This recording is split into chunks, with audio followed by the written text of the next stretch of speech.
করছি। তোমার চিঠি হঠাৎ এই শীত সকালে একরাশ উষ্ণতা বয়ে আনল। পাতা ঝরে যাচ্ছে সামনের শালবনে, বিভাগী হচ্ছে ভোগী, রিক্ততার দিন আসছে সামনে। এরই মধ্যে তোমার চিঠি যৌবনের দূতীর মতো এলো, এক ঝাঁক টিয়ার উল্লাসে সমবেত সবুজ চিৎকারের মতো। তার মানে এই নয় যে তোমার চিঠি দুর্বোধ্য। উপমার খুঁত ক্ষমা করে দিও। কেমন আছো তুমি? জানতে চাইলেও জানতে পাই কই। সকাল থেকেই তোমাকে আজ খুব সুন্দর একটা চিঠি লিখতে ইচ্ছে করছিল। ঘুম ভাঙার পর থেকেই তোমার কথা মনে পড়ছিল খুবই। আজকে ঘুমও ভাঙল বড় এক চমকে।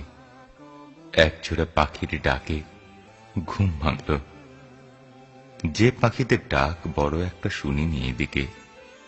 কম্বল ছেড়ে দৌড়ে বাইরে গিয়ে দেখি একজোড়া স্কারলেট মিনিভেট এসে বসেছে আম গাছের মাথায়। আমার ঘুম ভাঙানিয়া পাখিরা, আহা, রোজই যদি আসতো। আর তারপরেই তোমার এই চিঠি। দিন আজকে ভালো যাবে আমার। বলছিলাম যে সকাল থেকেই তোমাকে সুন্দর একটি চিঠি লিখব ভাবছিলাম, কিন্তু সুন্দর সুখের যা কিছু ইচ্ছা তা দমন করার মধ্যেও বোধহয় এক ধরনের গভীরতর সুখ নিহিত থাকে, থাকে না? আজ চিঠি লিখব না তোমাকে, তার বদলে একটি স্বপ্নহার পাঠাচ্ছি। লেখক, কবি না, তবুও তার নাম গোপনই থাক। কি যে দেখেছিলাম তোমার ওই মুখটিতে কুর্চি। এত যুগ ধরে কত মুখই তো দেখল এই পোড়া চোখ দুটি, কিন্তু কিন্তু এমন করে আর কোন মুখই তো আমার সর্বস্বকে চুম্বকের মতো আকর্ষণ করেনি। ভালো না বাসলেই ভালো। বড় কষ্ট গো ভালোবাসায়। ভালোবাসা তো কাউকে পরিকল্পনা করে বাসা যায় না। ভালোবাসা হয়ে যায়, ঘটে যায়। এই ঘটনা ঘটার অনেক আগে থেকেই মনের মধ্যে প্রেম পোকা কুড়তে থাকে। তারপর হঠাৎই এক সকালে এই দুঃখ সুখের ব্যাধি দুরারোগ্য ক্যান্সারের মতোই ধরা পড়ে। তখন আর কিছুই করার থাকে না। অমোঘ পরিণতির জন্যে অশেষ যন্ত্রণার সঙ্গে শুধু নীরব অপেক্ষা। তখন কেউ যেন কাউকে ভালো না বাসে, জীবনের সব প্রাপ্তিকে এই যে অপ্রাপ্তিতেই গড়িয়ে দেয়। তার সবকিছুই হঠাৎ মূল্যহীন হয়ে পড়ে।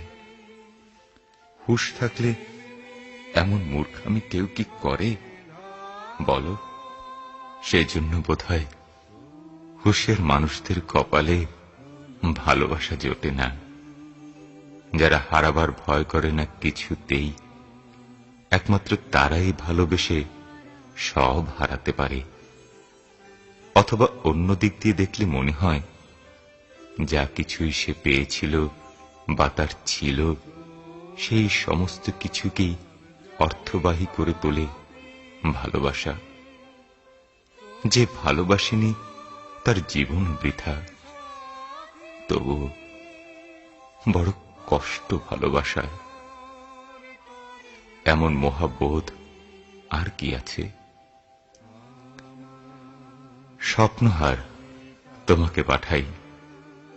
নীল নদীটির নিবিড় পারে ঘুম পাওয়া রোদ চমকে চেয়ে অলস পায়ে যখন হাঁটে মাঘী মাঠের নেবাধরা শূন্যতাতে, ঠিক তখনই আমার বুকের গভীর থেকে স্বপ্নগুলো ঝাপটে ডানা অস্ফুটে কি কইতে কইতে নড়ে চড়ে।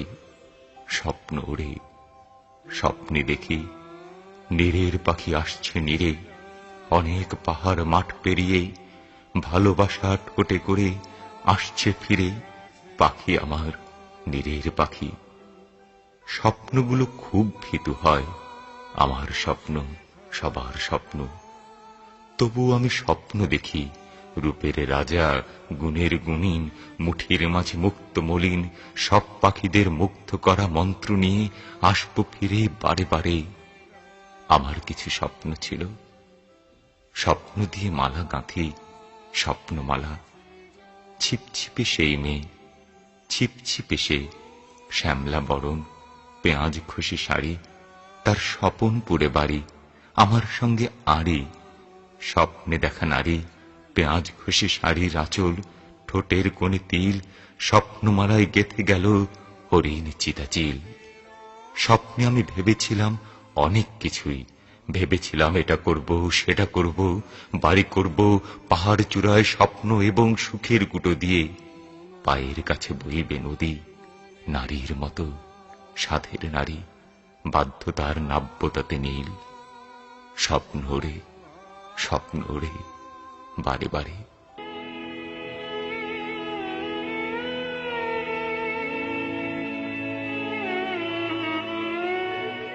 করছি,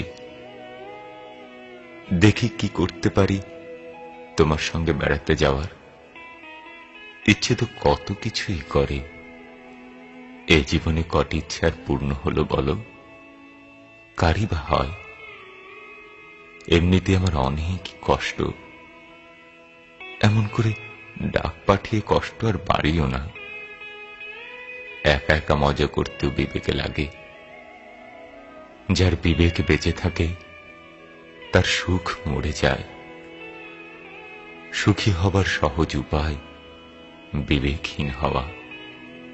বিবেক বিবশ হলেই বাঁচি। ভালো থেকো, তোমার পৃথুদা।